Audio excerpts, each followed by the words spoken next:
everyone, my name is Daniel Nyerenda, working with Growth Development Consultancy. Welcome to our YouTube channel where we share content that can grow, build and expand your career, business and organization. And today we're going to be looking at some of the limitations of monitoring. Last time we looked at some of the methods and tools for monitoring.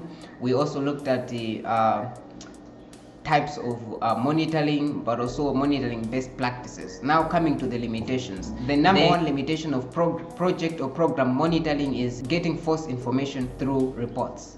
So it is very easy for reports to be faked, right, so as to please the audience, the people who are going to be reading. So there's a very high likelihood of you getting false information concerning what is happening in reports. Sometimes it is also a common practice for people to fake or for people to forge attendance lists of participants. Like for example, they had a training, people can fake that list by forging people's signature. So that's one of the major limitations of monitoring, that is you can get false information. And coming to the second limitation of monitoring is the errors in the monitoring system as a result of lack of expertise in M&E of that particular organization. So if you don't have professional people, experience who can do their work, most certainly at the end of the day you will not achieve your interventions, right? Because some things they might be lacking. So to avoid that, most certainly you need to hire people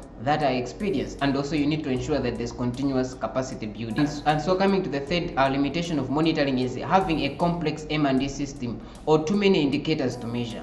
So sometimes people they tend to develop very complex M&E system which people cannot understand. The beneficiaries, they don't understand it. Coming to the project implementers, they also don't understand it. The donors, they also don't understand what is happening. At the end of the day, you find out that issues are delaying. For instance, I remember there was a certain time, certain program, a certain indicator was developed to measure change, and the indicator was so complex for you to be able to measure, because it was looking at trying to quantify the number of the mushrooms that were being consumed by individuals in different communities, in different districts around Malawi.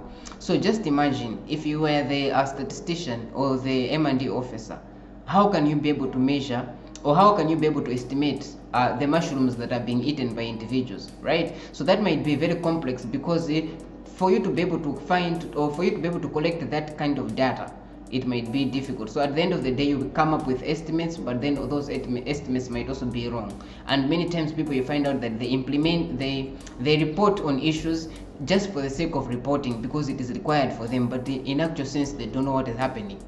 Yeah, so sometimes also on the same, you can have too many indicators, right? So some projects or some programs, they have, like for example, 50 indicators. When will you be able to collect data for all the indicators? How are you going to be able to do it, right? So you find out that at the end of the day, you have a project, but then you are not able to track progress. Why? Because there's just so many things that you need to track and look at. And then the final limitation of monitoring is time constraint, where the M&E officer doesn't have enough time for them to do M&E interventions. Like the general recommendation for monitoring and evaluation is that there should be one M&E officer for one project. But then sometimes that is not for the case. Like for instance, I remember there was a certain time I was employed by a certain organization for one project as the M&E officer. But as time went by, I discovered that I was the M&E officer for all the projects of that entire organization, and I was only being paid for one project. Anyways, I continued my job without complaining, but then the job was compromised because there were some things that I was not able to do. There were some areas that I could not be able to go to. Why? Because I did not have enough time. So time is one of the major limitations of monitoring. And that is it about our today's video. Guys, make sure that you subscribe, leave comments, but also share. Looking forward to see you in our next video. Thank you.